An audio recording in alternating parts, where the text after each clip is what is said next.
this is Caliopy Glaros of Philanthropy Without Borders. In this vlog episode, I am going to be debunking my most irksome myth that it is better for people to give money to an organization instead of traveling to actually see the work. I often get this kind of retort from people within an organization, usually outside of the fundraising department, who say, we really shouldn't be inviting donors to the site to see the impact of the work that they've helped fund. Isn't it really wasteful to ask someone to spend $5,000 on a plane ticket and on their accommodations in order to see the work? We should just ask them instead to just give $5,000 directly to the mission so that we can spend that money where it's needed most. I have so many issues with this mindset, and there's a lot of things we need to debunk about it. So first of all, most people actually have separate budgets for travel and for philanthropy.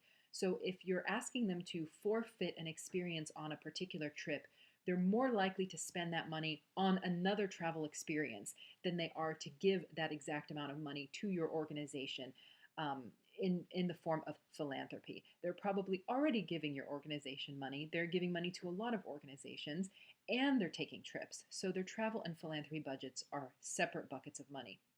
Also, when we ask people to not come and experience the mission and instead donate, we're really denying them the intrinsic benefits of travel. So I'll put the question on to you, actually. Think about all the trips that you plan on taking within the next year, whether it's visiting relatives, trips with your family, going overseas somewhere.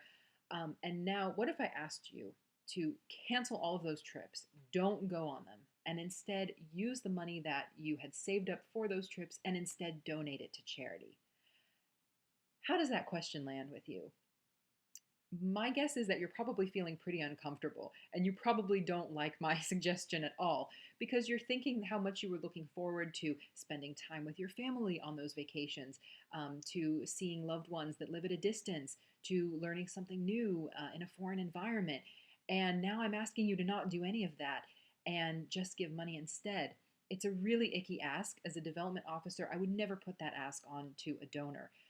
What we've hit upon is that there are intrinsic benefits of travel that you don't get through philanthropy. Relationship building and connection is one of them. Learning something new about another place, about another environment, about another culture is another one. And also having a respite from our daily lives and from work. These are all very important things that you can't get through philanthropy that you can get through travel. So that's the benefit to the traveler. But also, what's the benefit to the organization? Why would the organization want someone to spend $5,000 to come visit their work at their sites of impact instead of just giving them money? So first of all, we have to look at cumulative giving. Usually the donors that we're bringing over to see the work have already given to the organization, and we want to look at whether their giving increases after a donor trip. It does. And so you might be getting $5,000 one year by asking them not to come and to donate instead. But what happens the following year and the following year? And what about all those people that donor has introduced your organization to, that they've brought into the mission, right? We need to be looking at those kinds of things, because they're all very much impacted by a donor trip, as opposed to just making a philanthropic gift. The other thing that we want to see is really more about the mission. So we know that intergroup contact can reduce prejudice. We know that by having our supporters actually see the work firsthand, they have a more deeper and nuanced understanding of the issues, of the systemic factors, of the complexity of the work. This is really going to help them be better advocates and champions for our organization. And that is a gift that money cannot buy. So I hope I've debunked this myth for you all. I never want to hear it again, and I look forward to seeing you on my next vlog.